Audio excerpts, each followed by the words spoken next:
graine est déjà mûre ici, ça veut dire que toutes les autres graines sont déjà mûres, tu récoltes les gras. Et si tu veux le poivre blanc, tu trempes tout simplement dans l'eau, tu changes de l'eau tous les 2-3 jours. Après 12-14 jours, la poire est déjà pourrie. Tu laves, tu sèches, tu as directement le poivre blanc. Tu n'as plus besoin de l'usine pour aller faire une transformation quelconque. Tu tires seulement ton poivre et tu étouffes.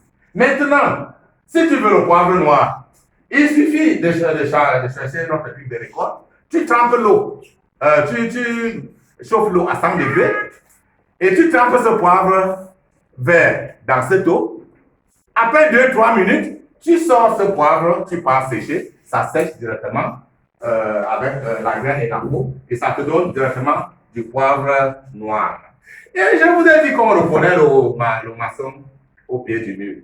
Je suis le seul Camerounais qui maîtrise la culture de poivre. Même si ça énerve les autres personnes, il faut que je dise cette vérité au Camerounais pour qu'on ne parte pas les tromper, pour qu'ils ne perdent pas les millions. Moi, je ne peux jamais échouer sur la culture de poivre. Ça, je l'ai fait en système par un gars qui était, je vous ai dit, il est un ingénieur aéronautique, il était en Angleterre. Tout son argent qu'il a travaillé là-bas, il m'envoyait avec sa maman. J'ai fait implanter le poivre en système.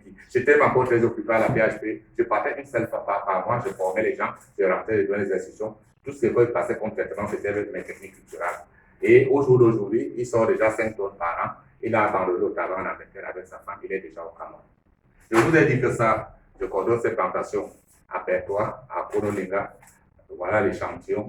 Vous voyez, ça n'atteint même pas 50 grammes. Mais si on vend ça avec cet emballage, ce sera au moins 5 000 en Europe. Au Cameroun, ce sera au moins 2 000, 2 500. Vous voyez le poivre en moulin là, c'est en double paysan à Philippe. Vous voyez qu'on peut concasser dans le plat quand on mange, même dans la marmite. Et il y a le poivre vert également là. Et je vous ai dit qu'ici, c'est le poivre Walisane. C'est moi-même l'expert qui donne ça à ma fille que vous voyez là. Vous partez au marché, elle est présente là.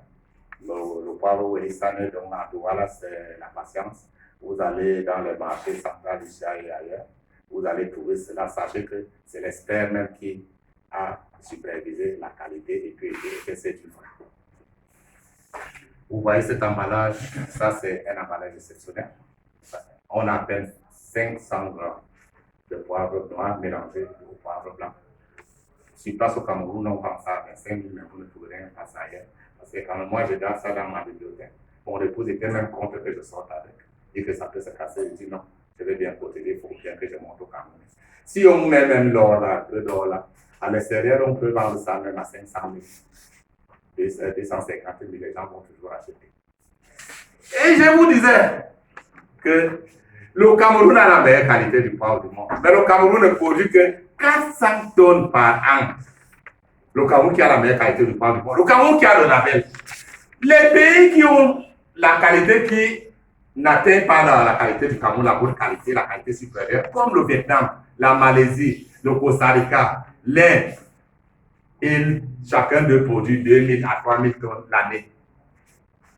Pourquoi nous ne pouvons pas cultiver le poivre? Conséquence principale, notre poivre est inexistant sur le marché mondial. Pourquoi? Parce que quand vous proposez le poivre à quelqu'un au marché, les grands vendeurs du marché mondial, la question qui revient, monsieur, vous pouvez me livrer quelle quantité par an? Mais si tu triches en disant que tu peux livrer les 400 tonnes que produit le Cameroun, toi seul, ils vont te dire que, monsieur, après 2 mois, je veux vendre tous les 400 tonnes. Les 10 autres mois, je fais comment? Il va décliner l'eau. Donc le poivre du Cameroun n'est même pas produit sur le marché mondial. Quelques personnes vendent en ligne, quelques Camerounais de la diaspora, quand ils viennent au Cameroun, ils rentrent avec 50 kilos, ils peuvent vendre 60 000 kilos, 50 000 kilos. Voilà tout. Entre-temps, on encourage les gens à faire le cacao, qui ne produit pas de l'argent comme il faut. On ne cherche pas à multiplier les tentations, on ne cherche pas à former les Camerounais, on ne cherche pas à mettre dans ça. Même les médias, à partir d'aujourd'hui, j'espère qu'ils vont distiller les informations qui vont permettre aux gens de comprendre que le poivre est la chose qui va nous apporter des milliards. J'ai fait des petits calculs. Si 200 opérateurs économiques s'engagent à cultiver le poivre maintenant, là, il y en a qui peuvent sortir 200 tonnes l'année, même 300. Mais j'ai dit le minimum de 50 tonnes l'année. 50 tonnes multipliées par 200 opérateurs économiques, ça fait 10 000 tonnes. 10 000 tonnes multipliées par 50 millions la tonne, ça fait 500 000 milliards par an pendant 50 années pour ça. Prenez les calculatrices, les grosses. Parce que les petits vont vous dire que les milliards, là, même les chiffres, les zéros ne suffisent pas dedans. Vous allez vous rendre compte que ce que M. Fouda dit, c'est une vérité absolue. Pourquoi on laisse ce taureau blanc-ci pour aller dire qu'on va courir, on va marcher à Ituri? Pour arriver, tu arrives même à Ituri, tu vas gérer les petits 5 000 milliards en laissant la voie de 500 000 milliards. Vous imaginez? Si les Camerounais se lancent, donc la diaspora se lance, les opérateurs économiques, les mairies, on aura 50 000 tonnes l'année. Les pays qui produisent la qualité qui est inférieure au Cameroun vont même arrêter de cultiver. Le fois, on va dicter notre loi. Quelqu'un va demander poser une question tout à l'heure. Si on produit beaucoup, n'est-ce pas, le prix va baisser, donc j'ai dit non. Puisque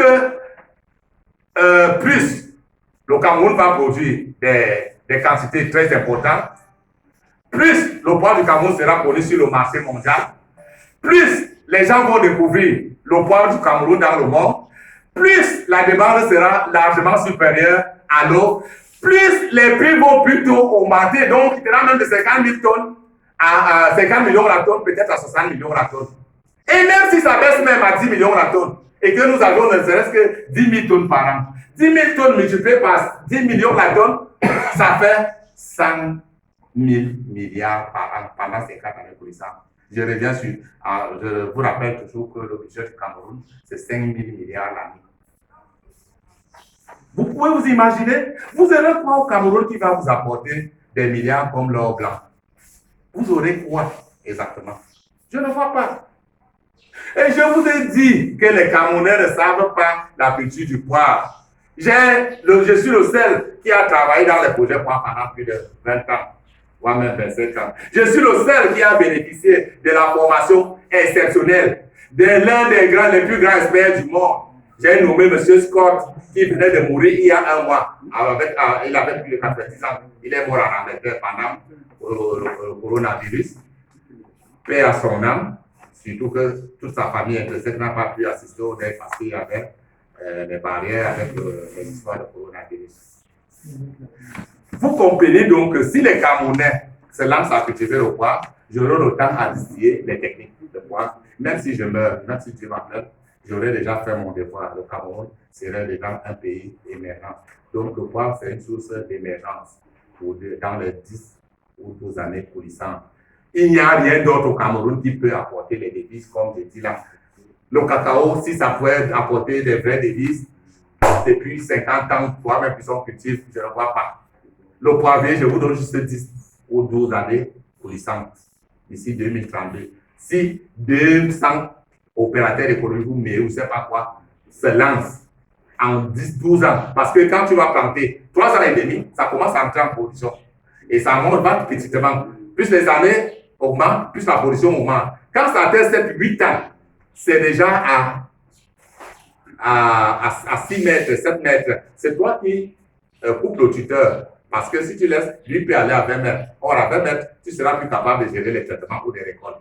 C'est toi qui cherches à ce qu'il reste là à 7 mètres. Et à ce moment-là, la production devient linéaire. Si ta plantation donne 10 tonnes l'année d'après, tu auras peut-être 11 tonnes ou 12 tonnes, où ça va baisser légèrement, mais tu sais déjà ta production annuelle que tu vas récolter pendant 40 à 50 ans. Vous imaginez? Vous imaginez cela? Et je vous ai dit qu'il nous revient que le Cameroun a 17 millions de terres végétales. 17 000 millions de terres végétales. Et qu'il n'y a que 5 000 millions qui sont exploités. Et je vous ai dit que si on fait le poivre dans le bon sens, 5 000 hectares suffisent pour avoir 10 000 tonnes. Ça veut dire que quand on a le rendement de 2 tonnes hectares, 2 tonnes multipliées par 5 000 hectares, ça te fait 10 000 tonnes. Si on n'est pas trop expérimenté, et qu'on a seulement 1 tonne par hectare. Si on a planté 10 000 hectares, on aura toujours les 10 000 tonnes. Or, le Cameroun peut planter plus de 100 000 hectares. Qu'est-ce qui nous manque? On a les terres, on a les eaux. Il faut tout simplement que les gens commencent à cultiver pour que je commence à former les Camerounais au fur et à mesure que les plants grandissent. Quand ce sera en production, même s'ils n'auront pas la totalité de l'expertise de M. Fouda, ils seront capables de continuer à gérer ce qui a déjà été planté, que M. Fouda a laissé, ça va apporter les milliards. Et donc, M. Fouda vont être pour continuer à impulser la chose. Si le Seigneur m'appelle là maintenant, qui va vous aider à initier les techniques culturelles pour la culture de foi? Nous dormons beaucoup au Cameroun. Nous dormons beaucoup. J'étais gêné ce matin d'entendre à la télé que le ministre de l'Agriculture va mettre l'accent sur la